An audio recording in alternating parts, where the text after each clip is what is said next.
finally a day where it's not 0 degrees Fahrenheit with what we've been putting up with here in Oklahoma with this Siberian front that came down. It's absolutely bloody crazy. So it's a balmy 15 degrees outside. I thought I'd take advantage of it. So Merry Christmas to everybody, and thank you for all those kind wishes. And I hope everybody had a great time, and of course going to have a prosperous new year. So here we go. Somebody's asking about daily vitamins. What do we give our dogs daily vitamins? We give well, specifically when dogs are pregnant, we do two things. We give them a good quality multivitamin, and there's lots of brands out there, and I can't pick one out for you over another. I'm sure they're all fine. And also 5 milligrams of folic acid. And then we also give, after they've given birth and just regular doggies, we give them a daily vitamin. And again, just go get a brand that you recognize that's half decent, and I'm sure it'll be absolutely fine. Somebody's asking, it was 25,000 too much. The DNA, they didn't explain what the DNA is at all. They're talking about little e, big E, little this, little this, little. I mean, here's the deal. I can tell you this, the market's way down. $25,000 French Bulldogs are going to be full fluffies. That's what they're going to be. If they're not full fluffies, they're not going to be $25,000 dogs, I don't think. Somebody's asking, why are we holding a dog up for the entire time of an AI and then after the AI? The reason is you want the gravity to pull the semen down into the uterus. If the dog stands up, then you've got gravity working exactly the wrong way, and for that reason you can end up with a dog that doesn't get pregnant. So it may look uncomfortable for the dog, and it probably is a little bit, but we keep that dog's hind legs up on our lap for a good 30 minutes, sometimes longer if there's any leakage. You want to get all that semen to go to the right place, and gravity is your friend in that situation. Somebody's asking about, they've got a dog that's got folds of skin that's black, and they've cleaned it, and they've got scabs underneath there. What should they do? Neosporin. So rub some Neosporin on there.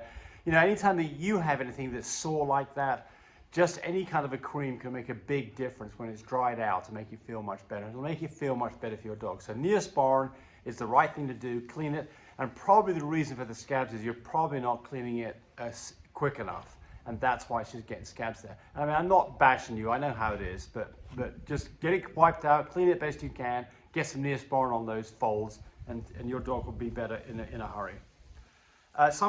We talked about OFA. Somebody says they don't think much of OFA. It's 67.6% accurate. I'm not sure where you're coming up with a number that's that exact. I suspect that what somebody meant to say was it's 66.6%, which would be 2/3, and someone's done the arithmetic to work out what the accuracy is. But that's a really precise number, 67.6%. But here's the deal. The thing about OFA is somebody's got to look at an X-ray and interpret results. So there's speculation involved in this. So, I'm not an expert on OFA. Certainly, we don't get our Frenchies OFA'd. We do look at our Frenchies to see how they move, and that seems to be a fairly accurate way of predicting whether there's problems or not. Someone mentioned about Karens here. I feel so sorry for the people whose name really is Karen. But when we say they're being Karen on us, we mean that somebody's being a bit bitchy. I guess that's the right word for it. Or complaining a lot, right? And what this person says is that they've learned over the years that people act like Karens because they're jealous, which I think is exactly true. They don't want you as competition, which is exactly true. And I just don't listen to this. I've said this a number of times. I do listen to complaints to find out whether or not I think there's a modicum of truth to it, whether I need to change my behavior. That's the useful thing about complaints. But you just can't keep everybody happy all the time.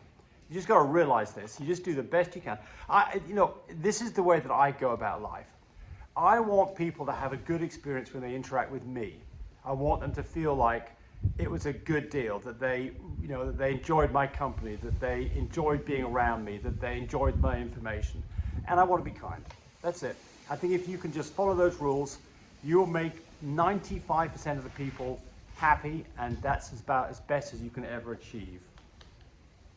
Someone's asking about AKC color for black and tans, and they're talking about is it an 023 or an 024. I doubt that it's either.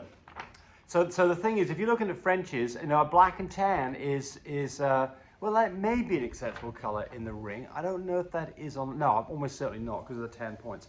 So look, you're just not going to find that as a number on the AKC litter registration application.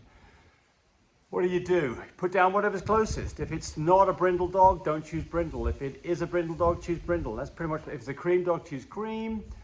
Other than that, there's not much you can do here. Look, it's just not important. It's just a number on a form.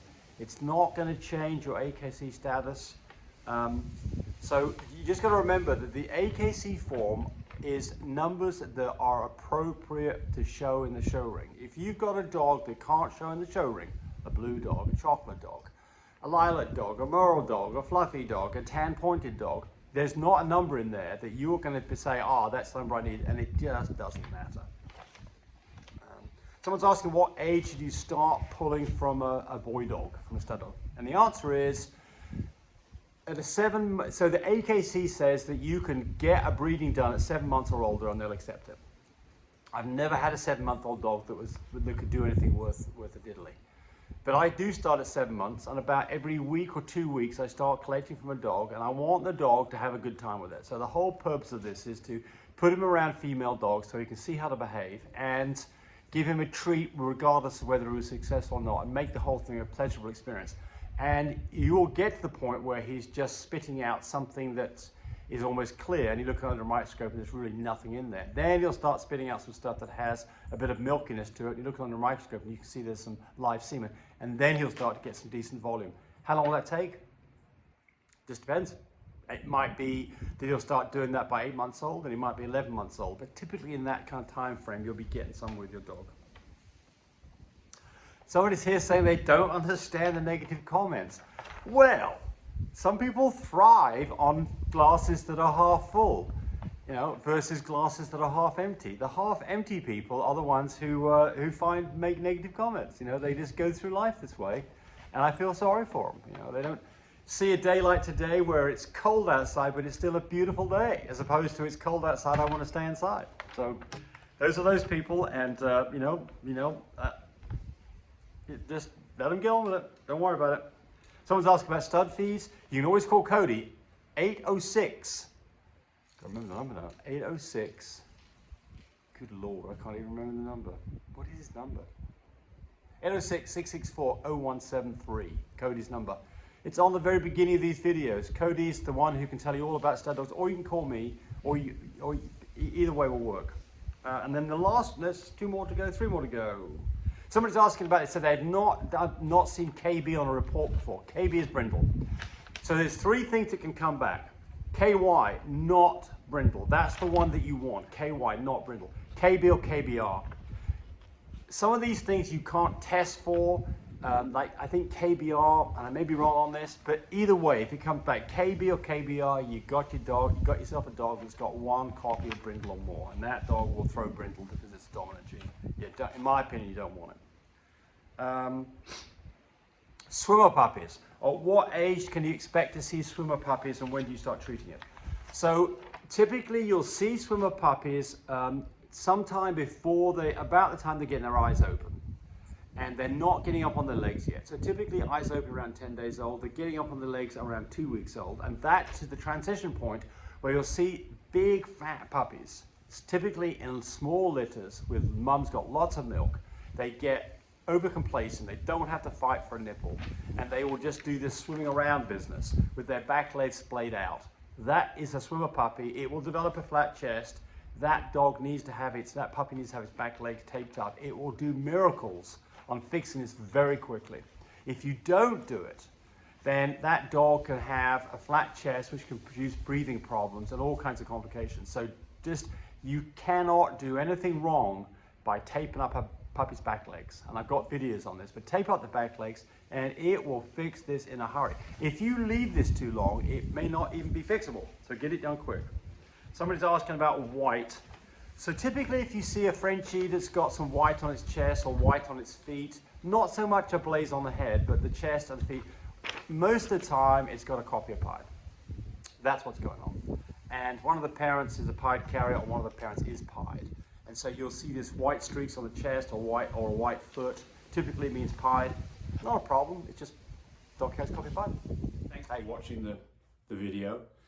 I really appreciate people who subscribe to me. It helps me, encourage me to do more of these videos. But do remember, disclaimer here, I am not a vet.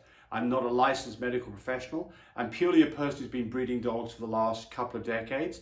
Any information that you got from this video, use at your own risk. There's nothing implied here, and certainly this should not be used as a substitute for advice from your veterinarian or your medical professional. I hope you enjoyed the video. Come back for more of them. Bye.